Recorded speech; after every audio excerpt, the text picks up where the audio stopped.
I'm feeling good, you know, not too much pressure. I think it's a good moment for me, you know, my first first title defended, and I think I'm very confident in my fights, and I think I'm gonna win this. I put this on my mind all the time, you know, I can see myself winning all the time, and I'm just enjoying the moment, everything, you know. I know how much fights I get, more experience I get, so that makes me more comfortable fighting. Now, with Frank Mir, obviously, he's twice defeated your mentor, Big Nog. You've kind of downplayed that there's any revenge factor involved in that, but is that at all in the back of your head, or do you think about that and wanting to get revenge for Big Nog? No, it's not in my mind, you know. It's a sport, you know, and that moment was bad for us, but was just a moment. You never know how it's gonna be the end of the fight, you know. So that's why you have to pay attention, and that's what you do inside the cage, and try to do your best all the time. I'm bringing my skills, of course, and my strategy to inside the octagon, and that's what I'm thinking about, you know, to win this, and I don't care about the other things now. Now, obviously, you were supposed to fight Overeem originally for this fight, and now Mir stepped in. You know, have you changed at all any of your game plan for this fight, being that you have Frank Mir now that you're going to fight? Yeah, I changed a little bit because they are very different, you know.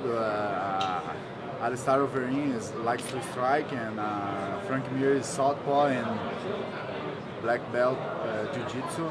So they are very different. I made some adjustment in my camp, but I'm feeling very prepared for the fight, you know, because I don't know, I'm very positive all the time, and I think I really believe I can knock anyone out, and I'm gonna go there to knock him out. Junior, in terms of striking, Frank seems like he's a little bit more tight and flat-footed and slower than you. Do you think he presents you any trouble standing up? No, actually, yeah, he got a pretty good skills, you know, standing up, you know, and you have to be very, you have to be careful with that, you know. In this division, especially in this division, heavyweight division, is too much power involved, you know.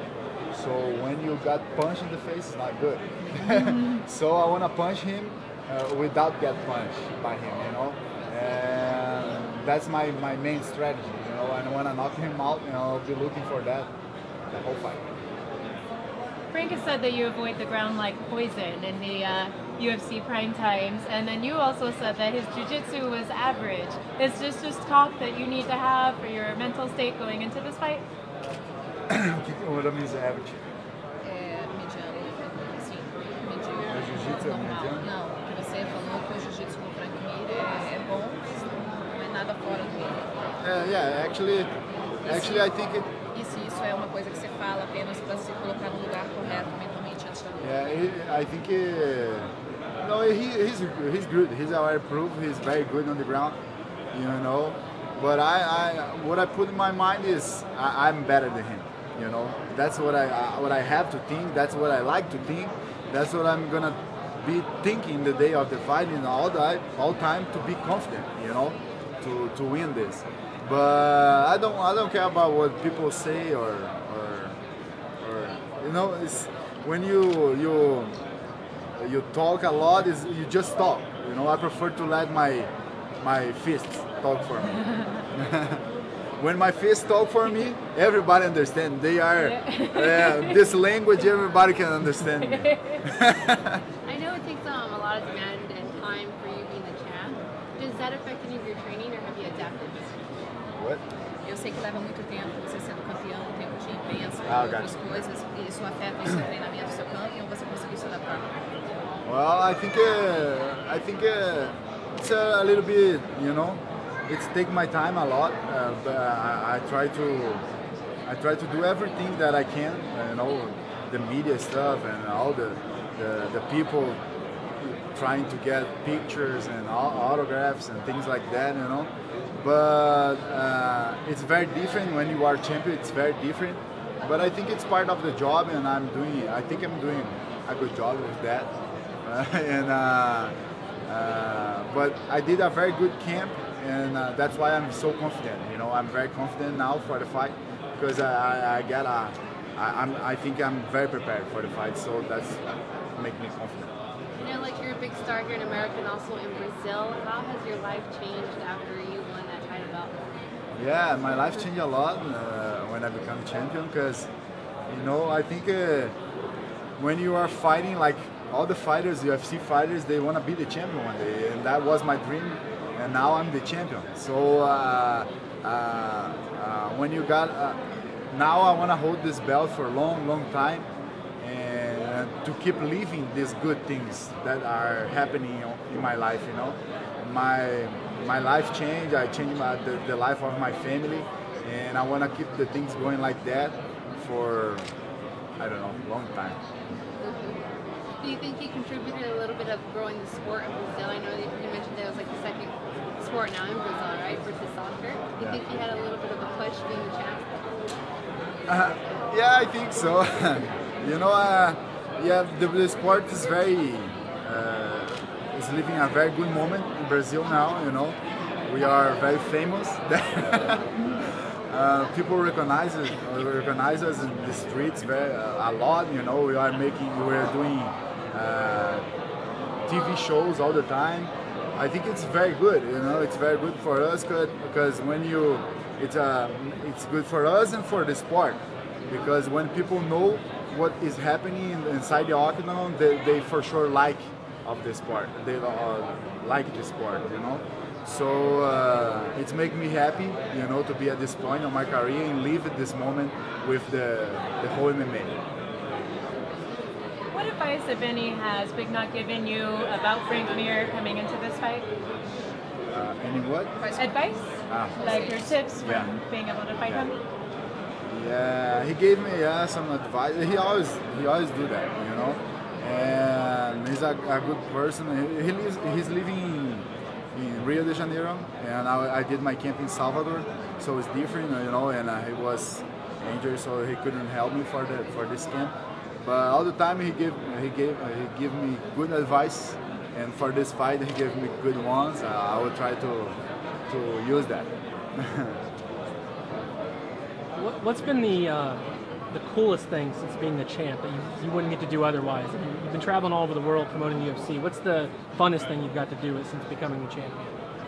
Funnest, I don't know, but I'm really enjoying. You know, it's amazing to be the #1 of the world. Looking around me, you guys, you know, filming me, and you are listening me, and everybody wants to know about me.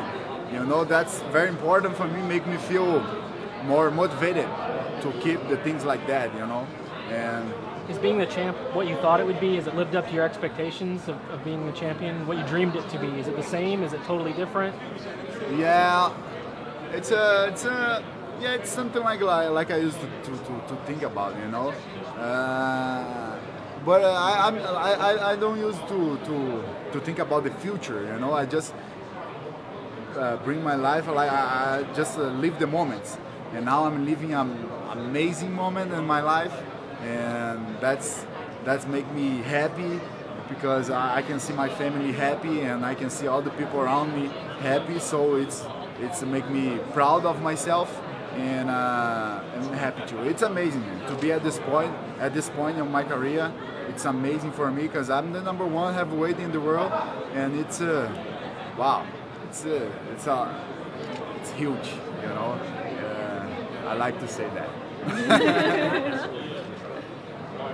I heard you got the nickname Cigano. It means gypsy, is that correct? Yeah. Because you had a long ponytail? Yeah. Would you ever grow that back? No. Where? How? I don't have any more hair. When I started to train jiu-jitsu, I got long hairs and I used ponytail. Then they started to call me Cigano, means gypsy, and I don't like that. So I didn't like that, you know. And in Brazil, when you don't like a nickname, they start to call you more. It's better than Baldy. Yeah, better. Sounds better. But I could use ponytail again, but if I had hairs. I don't have any more. How do you feel about headlining this card? It's the first time the UFC's done an all-heavyweight card, so you get to be the leader of that. But also, do you feel like there's a big target on your back because you have the title and all the heavyweights get to see you? Yeah. But when you are the champion, you are a target. You know, everybody is looking to you, and everybody especially the fighters, they want to beat you.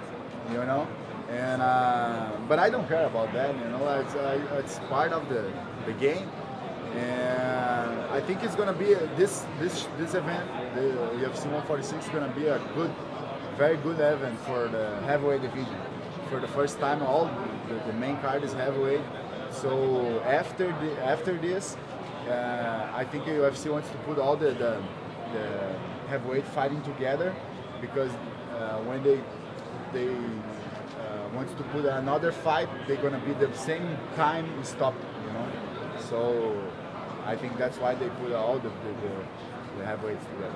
Do you scout the division yourself, or are you gonna go back to Brazil and watch the undercard guys and see who you might be fighting down the line? What?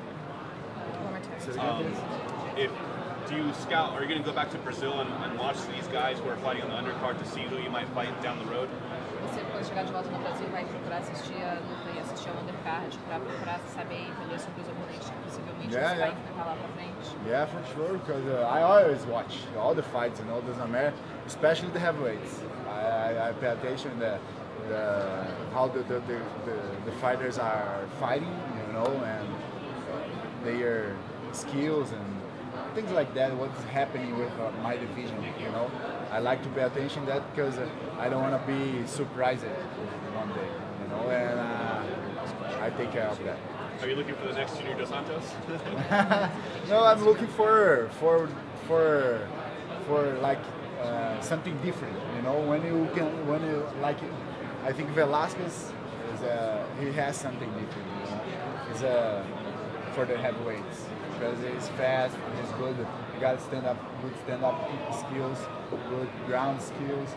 He's very complete. I think the most complete fighter in the heavyweight division, you know. So I like to pay attention on him and on the other fighters, you know, because I know they are dangerous, and I have to take care and be doing my trainings thinking about that, you know, and because I can train in something, a defense or attack or something like that, you know, to be a good opponent for them. We get one last question. Did you see Daniel Cormier fight the other night in Strikeforce? I didn't, but I know he won. Oh, okay, so you didn't get a chance to see that. What do you think of Cormier? Just you've seen his previous fights. What do you think of him coming over to the UFC? Yeah, he's a pretty good fighter. He got a lot of power in his hands. He's a really good wrestler, and yeah, he's pretty good. Someone you look forward to fighting in the future, maybe? No. No? Actually, yeah, if UFC wants to put me, to fight against him, I'm gonna do that. You know, UFC is the boss. What they say, I'm gonna do, and